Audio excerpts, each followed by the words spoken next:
Hey guys, Coach JZ here for this week's masterclass for lifetime athletes and members of our training tribe. We're going to be talking about the squat, and in fact, after this masterclass, no one will say to you, you don't know squat. You do know squat, and you will based on how we're using today's masterclass and the programming. I'm going to try to get through this board in just a couple minutes, and so let's get after it. Okay, first of all, the squat, sometimes it gets a crazy rep these days, or maybe a bad rap, I should say, but it is a highly functional exercise, at least with respect to taking these bodies up and down and using our legs. Now, exactly which form of squat we use, we can debate that some, but I'm going to tell you squatting is useful and functional as long as we can find a way to do it for these lifetime athlete bodies. Also, squatting is one of those unique exercises where it gives us the ability to create anti-gravity loading, so we can put some load into this skeleton and work against gravity and thus increase not only muscular strength but also bone density. There's quite a few benefits to creating an anabolic stimulus in doing so. And also, it's one of the greatest ways to develop full body strength. Again, people will argue how functional. We don't need to go there because we're saying squats are cool. Yes, they are. Also, you can load up a squat any number of ways. First of all, you can certainly do it with body weight, but you can do the back squat. And that's what we're focusing on right now in our training tribe program. Typically, that's with a barbell, although you can use other devices across your back or even wear a backpack. You can load it in the front with the barbell if you're good at doing the rack or catch position. But I like to use sandbags for a lot of lifetime athletes there. You can also goblet hold in the front or handle hold a kettlebell, that's fine.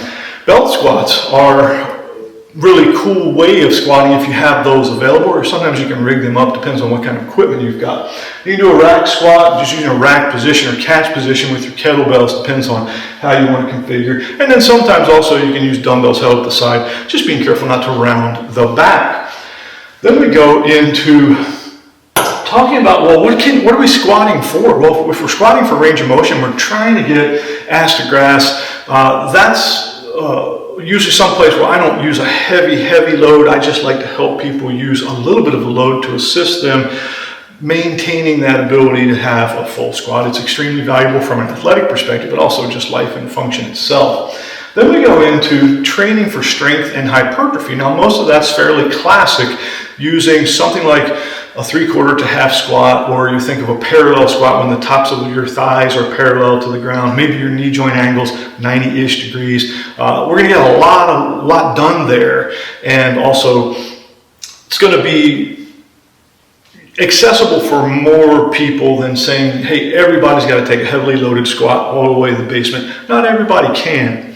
And then lastly, when we're looking at rate of force development, or being explosive and quick, you can use squats that way. Sometimes we don't maximize the loading, but we'll use quarter squats and bands, chains. There's a lot of ways that we can use this squat to elicit, again, the response that we want in these athletic bodies. Sorry if I moved out of your camera there. I just wanted to hit this stance. So a stance or foot position in the squat, it's entirely variable. Some people use a very wide stance or sumo stance. It's common in powerlifting. However, the traditional or shoulder width foot placement, very common. You can be narrow, depending again what your goals are. You can use an asymmetric stance, which I am in favor of for a lot of people, myself included, and then also a split or staggered stance, very effective. In fact, with your traditional stance, one of those cool little tricks is to just close your eyes, march in place a few times, and then open your eyes and look down and see where your feet went. So for me, and this isn't inconsistent with some of the things you'll hear from PRI and other places, having my left foot just a tiny bit turned out and back actually works better for how my joints are naturally aligned. So again, to each their own. Of course, your mileage may vary. Now we go to, this is probably the most interesting, it may be potentially confusing, but I'm going to try to make it simple for you, idea. When you look at how our lower extremities work, they actually don't work in a robotic or mechanical fashion. They wind and unwind helically, or moving through multidimensional space, 3 planes. Well, when you go down from the top, your legs or limbs are actually going to internally rotate and adduct or come together. You'll see this at the knees as you approach the midpoint of the squat. Now at the bottom, in order to externally rotate the hip and get clearance, we have to go back out again. But for most of us, when we're squatting, we're working in that upper half, 3/4 of range. This really helps you to think about, like a popular term which was used a while back, knees in to win. So in other words, probably doesn't matter too much on the way down if you're staying out, but when you're ready to put that pressure, compression, propulsion in to come back up, usually loading a little bit immediately will help you. And you'll see this in a lot of elite athletes when they're doing jumps. You'll notice this pattern is there because that's how humans are designed. Also, we like to think about, I missed one for you. Here's the ramp. So a ramp or board under the heels, elevating the heels can reduce some of the what we call dorsiflexion demand, or the need for that really steep shin angle. And that can help some of us get more depth or comfort in our squats. So we use this from time to time, although we're not using it right now with these back squats that we're performing. Back to where I was, the body is going to expand as we go down. And then it's going to be at max compression at the bottom, and then we're going to, compress to get back up. And so that's a very billows mechanism, which is so common. It's great to think like that as well. Our bodies are connections of series of levers and linkages, but they're also these fluid mechanisms which basically expand and contract and squish our way through movement.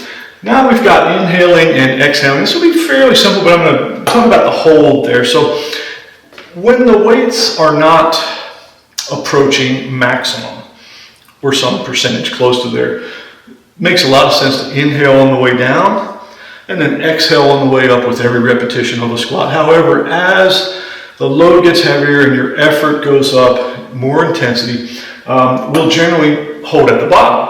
And if that load gets really heavy, we might hold almost all the way because we're fighting it so much. Again, this is instinctive. You'll notice yourself doing that. But if you think about it, you may be able to fine-tune that a little bit and get a little bit more performance out of your squatting.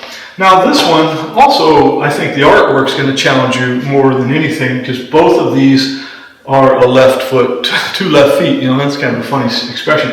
And the toes are up at the top here. But what happens when we're standing up, preparing to do the squat? Well, the foot's acting like a tripod. We've got weight on heel, outside ball, inside ball, but there's more weight on that lateral rear foot or midfoot.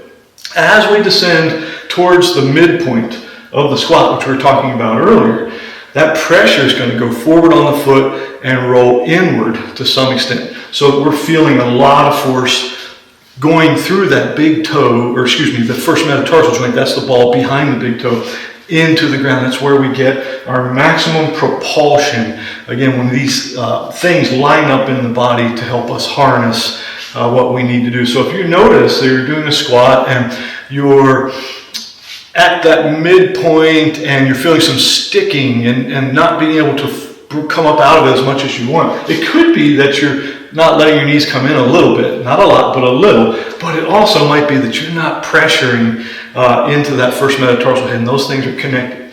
Okay, last but not least, the controversy or the talk about hingy squatting. And so some people say if your squat's really hingy, you're just deadlifting twice.